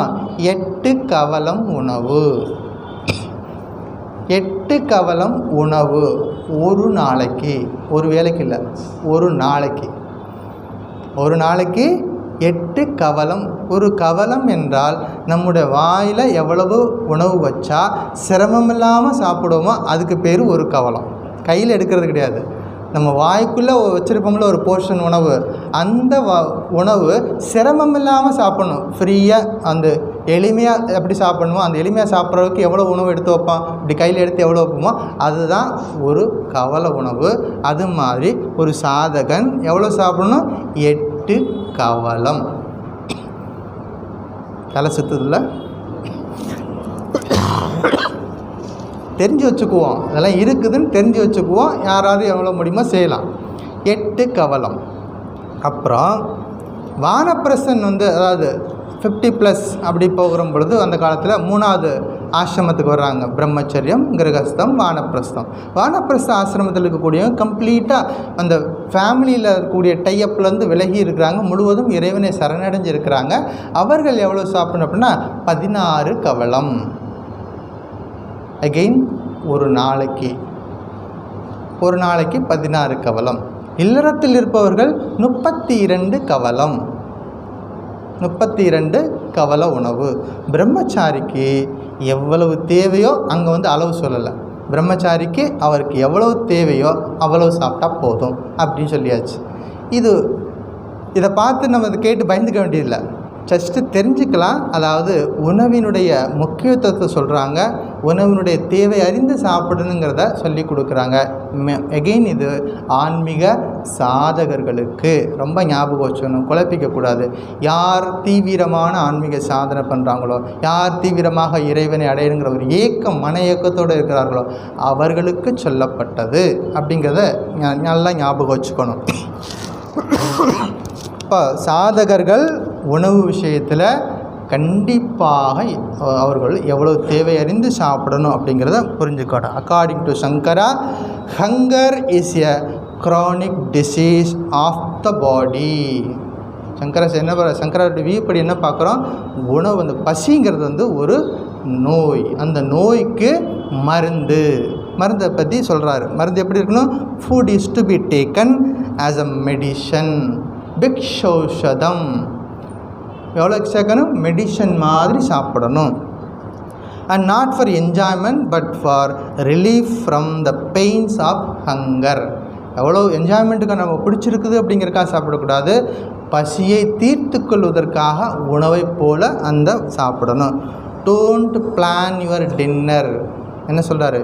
பெரிய திட்டம் போடாதீங்க உணவுக்கு அப்படிங்கிறார். Don't plan your dinner nor complain of the food reaching you. பல வீடுகளில் என்ன இதுதான் நடக்குது. பல வீடுகளில் பிரச்சனை என்னது? இது சரியில்லை, அது சரியில்லை, என்ன அந்த கம்ப்ளைண்ட் பண்ணக்கூடாது. நமக்கு என்ன உணவு வருதோ அன்றாட நம்முடைய வாழ்க்கையில் பகவான் திருவருளால் இறைவனுடைய அருளால் அன்றைக்கு நமக்கு என்ன உணவு கிடைக்குதோ அதை கிடைச்ச உணவை நிம்மதியாக திருப்தியாக சாப்பிட பழகிக்கணும். கம்ப்ளைண்ட் பண்ணக்கூடாது, பெரிதாக எதிர்பார்க்கவும் கூடாது அப்படிங்கிறாங்க. What ever comes to you அதை என்ன பண்ணணுமா, offer it to Lord. First என்ன பண்ணணும், கிடைச்சதை உடனே பீமசேன மாதிரி சாப்பிடவும் கூடாது. முதல்ல என்ன பண்ணணும், கிடைச்ச உணவை முதல்ல இறைவனுக்கு அர்ப்பணம் பண்ணு. இறைவனுக்கு அர்ப்பணம் பண்ணி என்ன பண்ணணும், ப்ரே பண்ணு. அந்த உணவு எத்தனையோ பேருடைய உழைப்பினால் வந்திருக்கு. எத்தனையோ பேர் வயல் வெளிகளில் கடுமையாக பாடுபட்டுருக்குறாங்க. அத்தனை கரங்கள் தாண்டி நமக்கு இன்றைக்கி வந்திருக்குது. அவர்கள் எல்லாருக்கும் நன்றி சொல்லி அந்த உணவை பகவானுக்கு அர்ப்பணம் பண்ணி பிரசாதமாக சாப்பிடணும் அப்படிங்கிறதான் விஷயம். ராமகிருஷ்ண மடத்தில் அண்ணா சுப்பிரமணியன் ஒரு பெரிய இல்லறத்தில் இருந்தவர், ஒரு பெரிய மகானாக கருதப்பட்டவர். அவர் எழுதின புஸ்தகங்கள் 100க்கும் மேற்பட்ட புஸ்தகங்கள் அவர் எழுதியிருக்கிறார். அத்தனை புஸ்தகங்களும் மடத்துக்கு கொடுத்துருக்கிறார். அவர் ஒரு பைசா கூட அந்த புஸ்தகத்தோடைய வருமானம் அவருக்கு போகலை. அப்படிப்பட்ட ஒரு மகானாக கருதப்பட்டவர். எல்லாருக்கும் நிறைய பிரம்மச்சாரிகளுக்கு சன்னியாசிகளுக்கு வேதம் பாட்டம் சொல்லி கொடுத்தவர். வாழ்நாள் முழுவதும் அந்த வேதத்தை ரட்சணம் பண்ணுறதற்காகவே தன்னுடைய வாழ்க்கையை அர்ப்பணித்தவர் அண்ணா சுப்பிரமணியம். அவர் மகாபுருஷ மகாராஜ் சுவாமி சிவானந்தருடைய சீடர். அப்படிப்பட்ட ஒரு பவித்திரமான வாழ்க்கையை வாழ்ந்தவர் அவர். அவருடைய வாழ்க்கையில் கேள்விப்பட்டது தான் இது. என்ன பண்ணுவார், அவர் உணவு பொருட்களை அந்த ரா மெட்டீரியல் வாங்கிட்டு வீட்டில் அவரே தான் சமைச்சு சாப்பிடுவாராம். என்ன பண்ணுவார், 3 சப்பாத்தி போடுவாராம். முதல் சப்பாத்தி அடுப்பு நிறையா எரிஞ்சு தீஞ்சு போயிடுமா. முதல் சப்பாத்தி சரியாக அந்த அடுப்பு ரொம்ப ஹீட்டாக இருந்து அந்த சப்பாத்தி தீஞ்சு போயிடுமா. சப்பாத்தி தீஞ்சு போச்சு அப்படின்னு சொல்லிட்டு இந்த அடுப்பை அந்த நெருப்பெல்லாம் வெளியில் எடுத்து வச்சுட்டு அடுத்த சப்பாத்தி போடுவாராம். அது வேகாமல் போயிடுமா. 2வது சப்பாத்தியும் வேஸ்ட்டாக போயிடும். 3வது சப்பாத்தி மட்டும்தான் ஒழுங்காக வந்திருக்குமா. ஒரு நாளைக்கு ஒரே ஒரு சப்பாத்தி.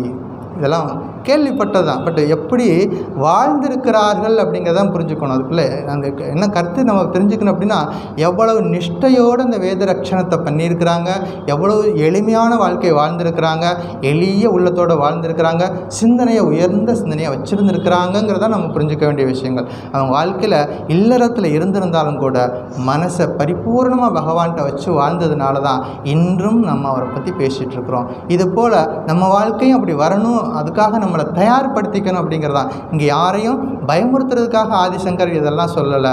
நம்ம வாழ்க்கையில் ஆன்மீக சாதகர்களாக இருக்கணும், நிறைய ஆன்மீக சாதனை பண்ணணும், வாழ்க்கையின் முக்கிய நோக்கமாகிய பகவான் அடையணும் அப்படின்னா சில நியதிகளை நம்ம வாழ்க்கையில் கடைபிடிக்கணும். நியதிகளை கடைபிடிப்பதன் மூலமாக நியதிகள் அற்ற நிலைக்கு போகணும். தொடர்ந்து நியதிகளை கடைபிடிக்கணும். அது கடைபிடிப்பதன் மூலமாக நியதியற்ற நிலைக்கு நம்ம போகணும் அப்படிங்கிறது. பகவான் ஸ்ரீ ராமகிருஷ்ணனுடைய நேரடி சீடர் சுவாமி பிரம்மானந்தர் அவருடைய டைமில் ஒருத்தர் கேட்குறாரு, சுவாமி மடத்தில் நிறையா ரூல்ஸ் எல்லாம் போடணும், ரெகுலேஷன்லாம் போடணும் அப்படின்லாம் சொல்கிறாங்க. அப்போ அவர் சொன்னார், ஏற்கனவே தேவையான நியதிகள் எல்லாம் சுவாமிஜி ஆல்ரெடி ஃப்ரேம் பண்ணி வச்சுட்டாரு, அதன்படி போனால் போதும், அதை சரியாக கடைப்பிடிச்சா போதும் அப்படிங்கிறாரு. அப்போ நியதிகள் நமக்கு நாமே உருவாக்கிக்கணும். ஒவ்வொரு ஆன்மீக சாதகனும் நியதிகளை அவரவர்களுக்கு சூட்டாகிற மாதிரி உணவுகளை சாப்பிடணும், எவ்வளவு தேவை அறிந்து சாப்பிடணும். இதில் சொல்லப்பட்ட அத்தனை விஷயங்களை எவ்வளவு முடியுமோ அந்த அளவுக்கு நம்ம வாழ்க்கையிலையும் கடைபிடிக்கும் பொழுது நிச்சயமாக நம்ம வாழ்க்கையில் உயர்ந்த உன்னத நிலையை அடைய முடியும் அப்படிங்கிறதில் பார்க்குறோம். ஸோ பிரதிதினம் பிக்ஷா ஔஷதம் பூஜ்யதாம், அதாவது நாள்தோறும் உணவாகிய மருந்தை உட்கொள்ள வேண்டும். மருந்தன வேண்டாவாம் யாக்கைக்கு அருந்தியது அற்றது போற்றி உணின் அப்படின்னு ஒரு குறள் இருக்குது. என்னது அப்படின்னா, வள்ளுவர் உடல் நலத்தினுடைய ரகசியத்தை சொல்கிறார். மருந்தன வேண்டாவாம் யாக்கைக்கு, உடம்புக்கு மருந்து வேண்டாம். எப்பொழுது அருந்தியது அற்றது போற்றி உணின், எப்போ சாப்பிட்ட உணவு ஏற்கனவே சாப்பிட்ட உணவு நல்லா செரிச்சிருச்சோ அதுக்கப்புறமா சாப்பிட்டோம்னா உணவுக்கு மருந்து தேவைப்படாது. அப்போ தேவை அறிந்து சாப்பிடணும் அப்படிங்கிறத எல்லா மகான்களும் திரும்ப திரும்ப சொல்லிக்கிட்டு இருக்காங்க. தனி ஒருவனுக்கு உணவில்லை எனில், யார் சொல்லியிருக்காரு, பாரதியார் பாடியிருக்கார், தனி ஒருவனுக்கு உணவில்லை எனில் ஜகத்தினை அழித்திடுவோம் அப்படின்னு சொல்கிறார். இங்கேயும் கேள்விப்பட்ட மாதிரி இருக்கே பாரதியாருடைய பாட்டு. இதெல்லாம் சின்ன வயசுலேயே படித்த பாட்டு. இந்த பாட்டெல்லாம் இது எப்படி வந்துச்சுன்னு பார்ப்போம். ஒரு சுவாரஸ்யமான ஒரு நிகழ்ச்சி.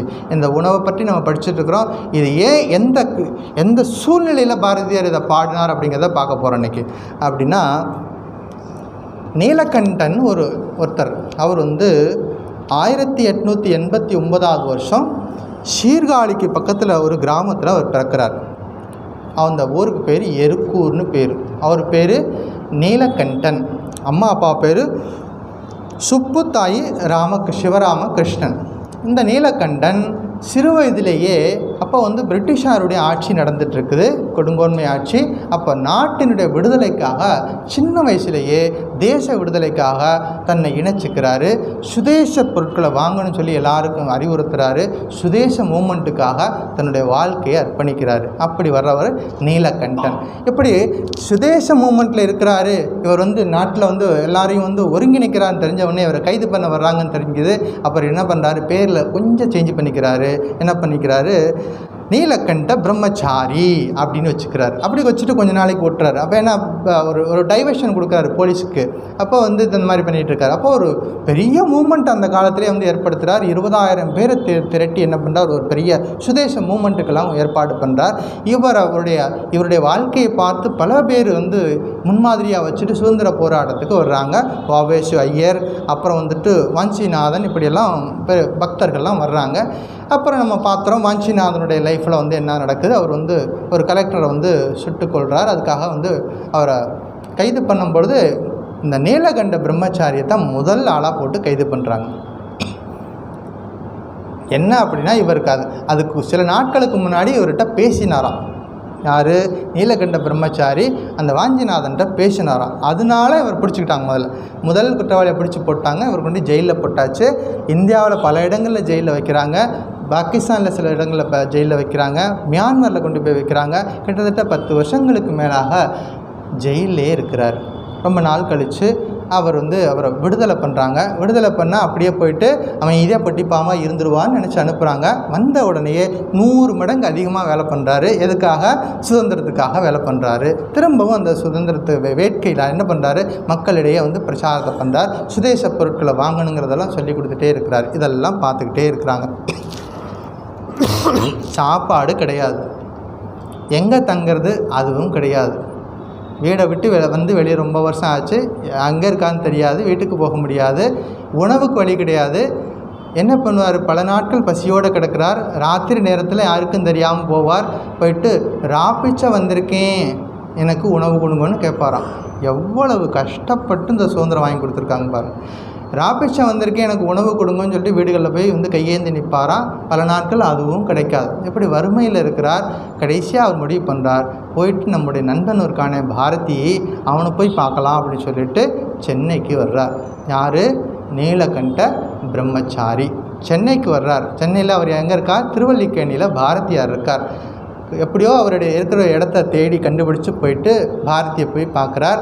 ரொம்ப வருஷத்துக்கு முன்னாடி பார்த்தது நீலகண்ட பிரம்மச்சாரியை அடையாளமே தெரியலை பாரதிக்கு. இப்போ 2 பேர் பார்த்துட்டே இருக்காங்க. ஏன்னா தெரியலையா, நான் தான் நீலகண்ட பிரம்மச்சாரி அப்படிங்கிறார். அப்போ உடனே 2 பேரும் கட்டி தழுவிக்கிறாங்க. அப்போ அவர் சொல்கிறாரு, பாரதி எனக்கு ஒரு 2 அணா கொடு. என்ன கேட்குறாரு, பாரதி எனக்கு ஒரு 2 அணா கொடு, நான் சாப்பிட்டு 4 நாள் ஆச்சு.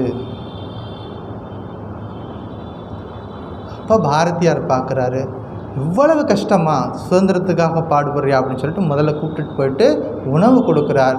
அந்த வேதனையில் அவர் வாயிலேருந்து வந்த பாட்டு தான் என்னது, என்ன பாட்டு நம்ம பார்த்தோம், தனி ஒருவனுக்கு உணவில்லை எனில் ஜகத்தினை அழித்திடுவோம்னு சொன்னார். இவ்வளவு கஷ்டப்பட்டு இந்த நாட்டுக்காக பாடுபடுறாங்க. இவர்களுக்கு நம்ம போற்றி பாதுகாக்கப்பட வேண்டியவர்கள் அப்படிங்கிற இது போன்ற மகான்களுடைய, இது போன்ற பெரியவருடைய வாழ்க்கையெல்லாம் அடுத்த ஜெனரேஷனுக்கு சொல்லிக் கொடுக்கணும். இதெல்லாம் டெக்ஸ்ட் புக்கில் இருக்காது. டெக்ஸ்ட் புக்கில் இல்லாட்டாலும் இது போன்ற வாழ்க்கை வரலாறுகளை தேடி தேடி கண்டுபிடிச்சி இன்றைய தலைமுறைக்கு சொல்லி கொடுக்கணும். அவ்வளவு சிரமப்பட்டு தான் நம்ம இந்த சுதந்திரம் கிடச்சிருக்கு. நம்ம இவ்வளோ சந்தோஷமாக நம்முடைய வாழ்க்கை போயிட்டுருக்கு.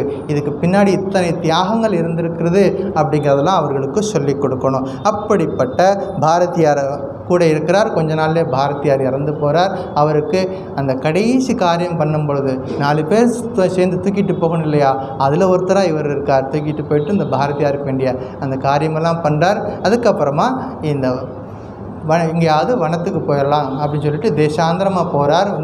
வட இந்தியாவுக்கு போகிறார். பெரிய அந்த ஆன்மீக சுற்றுப்பயணத்தை முடிச்சுட்டு கடைசியாக மைசூர் பக்கத்தில் நந்தி அப்படின்னு ஒரு கிராமம். அந்த கிராமத்தில் ஒரு பெரிய நீர்வீழ்ச்சி இருக்குது. அந்த ஆற்றுக்கு பக்கத்தில் போய் உட்காந்து ஆற்றங்கரையில் உட்காந்து தியானம் பண்ணிகிட்ருக்கார். இவருடைய தவம் 44 வருஷங்கள் தேசத்துக்காக பாடுபட்டார். 44 வருடங்கள் ஆன்மீக சாதனையில் ஈடுபட்டார். மொத்தம் 88 வருஷம் அவர் வாழ்க்கையில் உயிரோடு இருந்தார். பாதி வருஷம் தேசத்துக்காக, பாதி வருஷம் ஆன்மீக சாதனையில் இருந்தார். அப்படிப்பட்ட இவர் ஓம்னு சொல்லிக்கிட்டே இருப்பார், வேற ஒன்றும் பேச மாட்டார், ஓம்னு சொல்வார். இப்படி அந்த ஓம் சொல்லிக்கிட்டே இருக்கார். அந்த ஓம், அந்த மந்திரம், அந்த வைப்ரேஷன் எல்லா பக்கம் போகுது. அந்த கிராமத்து ஜனங்களுக்கு அந்த ஓமுடைய வைப்ரேஷன் போகுது. அந்த கிராமத்து ஜனங்கள்லாம் வந்து பார்க்குறாங்க, ஒரு மகான் வந்து உட்காந்துருக்கான்னு சொல்லிட்டு அவர் வந்து பார்க்குறாங்க. அந்த தண்ணி அங்கே ஓடிட்டு இருக்க தண்ணி எடுத்துகிட்டு ஓம் சொல்லி அந்த தண்ணியை கொடுப்பாராம். அந்த தண்ணியை வாங்கி சாப்பிட்டவங்க எல்லாருக்கும் அவங்களுக்கு என்னென்ன பிரச்சனைகள் இருந்தோ எல்லாம் சரியாக போயிடுச்சு அப்படின்னு சொல்லிட்டு அவங்க சந்தோஷமாக திரும்பி போகிறாங்க. இது எல்லா பக்கம் நாடெங்கும் வந்து இந்த செய்தி பரவுது. அந்த செய்தி மைசூர் மகாராணிக்கு தெரிய வருது. இந்த காலத்தில் மைசூரோட ஆட்சியில் மகாராணி இருக்கா, அவளுக்கு தெரிய வருது. உடனே இப்படிப்பட்ட ஒரு மகான் வந்து காட்டுக்குள்ளே கஷ்டப்படுறதா, கூட்டிகிட்டு வாங்க அரசு சபைக்குன்னு சொல்லிட்டு ஆள் அனுப்பி கூட்டிகிட்டு வர்றாங்க. அரண்மனையில் கொஞ்சம் நாளைக்கு கொஞ்சம் பாதுகாக்கிறாங்க. எப்படியோ அந்த அரண்மனை வாழ்க்கையிலேருந்து தப்பிச்சு போகணும்னு சொல்லிட்டு என்ன பண்ணுறாரு, இவர் தப்பிச்சு அரண்மனையிலேருந்து தப்பிச்சு காட்டுக்கு போகிறார். இப்போ வந்து தனியாக உட்காந்தோம்னா எல்லோரும் வந்து தொந்தரவு பண்ணுவாங்கன்னு சொல்லிட்டு மேலே மலைக்கு மேலே குகையில் போய் உட்காந்துட்டு அமைதியாக உட்காந்து அங்கே என்ன உணவு கிடைக்குமோ, மலைக்கு மேலே காற்றே கிடைக்காது, பியூர் ஆக்சிஜனே ரொம்ப குறைவாக இருக்கும், அங்கே என்ன உணவு கிடைக்குமோ அதை சாப்பிட்டு அப்படியே இருந்து கடைசி வரைக்கும் ஓம் ஓம் சொல்லிக்கிட்டே இருந்தனால அவருக்கு பேர் சுவாமி ஓம்காரானந்தான்னு பேர். யார்? நீலகண்ட பிரம்மச்சாரியா வர்றார். அப்புறம் ஓம் சொல்லிக்கிட்டு இருந்தனால ஓம்காரானந்தான்னு அப்படி ஒரு பேர் வருது. இப்படிப்பட்ட ஒரு மகான். ஏன் அவரை பற்றி சொல்கிறேன்னா, பிக்ஷோஷதம் பூஜ்யதா, எவ்வளவு தேவையோ அவ்வளவு தேவையறிந்து நம்ம வாழ்க்கையில் சாப்பிடும் பொழுது உணவை மருந்தாக சாப்பிடணும். வாழ்க்கையில் நோய் என்னன்னு நம்ம தெரிஞ்சுக்கிட்டோம். பசி இருக்கும், வாழ்க்கையில் இதை ஒத்துக்கணும், பசி இருக்குது. அந்த பசிக்கு எவ்வளோ உணவு தேவையோ தேவையறிந்து சாப்பிடணும். அடுத்த வாரத்தில் நம்ம பார்க்கக்கூடியது எப்படிப்பட்ட உணவு. எவ்வளோ அழகாக அந்த ஸ்லோகங்களை எப்படி அரேஞ்ச் பண்ணி கொண்டு போகிறான்னு பாருங்கள். இது பெரிய ஒவ்வொரு நாளும் இதை நினச்சி பூரிப்படைகிறோம். இந்த ஸ்லோகங்களை எப்படி அடுக்கி வச்சுருக்கார் ஒவ்வொரு அந்த உபதேசங்களையும். முதல் நோய் என்னன்னு பார்க்குறாரு, நோய்க்கு மருந்து சொல்கிறாரு. அடுத்தது மருந்து, என்ன மருந்து சாப்பிடணும், எவ்வளோ சாப்பிடணும், இதெல்லாம் வரிசையாக சொல்ல போகிறார். ஆக மொத்தம் இது ஒரு ஸ்தித பிரஜ்ஞ லட்சணம். ஒரு ஆன்மீக சாதகன் தன் வாழ்க்கையில் எப்படி இருக்க வேண்டும், ஒரு ஆன்மீக சாதகன் இறைவனை கண்டு உணர்ந்தவன், இறைவனில் நிலை பெற்றவன், இறைவனை தினசரி வாழ்க்கையில் அனுபவிப்பவன் எப்படி இருக்கணும் அப்படிங்கிறத அழகாக சித்திரமாக காட்டுகிறார். ஸோ இதெல்லாம் நம்ம கேட்டு வச்சுக்குவோம். யாரெல்லாம் முடியுமோ, யாரெல்லாம் இதை ஃபாலோ பண்ண முடியுமோ, எவ்வளவு முடியுமோ அவ்வளவு செஞ்சாலும் நல்லது தான். எவ்வளவு முடியுமோ அவர்கள் அந்த அளவுக்கு செஞ்சாலும் நல்லது தான். ஸோ இந்த விஷயங்களை தொடர்ந்து கேட்குறதே ஒரு பெரும் புண்ணியம். அதனால் அடுத்த வாரம் அடுத்த உபதேசம். ஓம் சாந்தி சாந்தி சாந்தி. ஹரி ஓம் தத்சத்.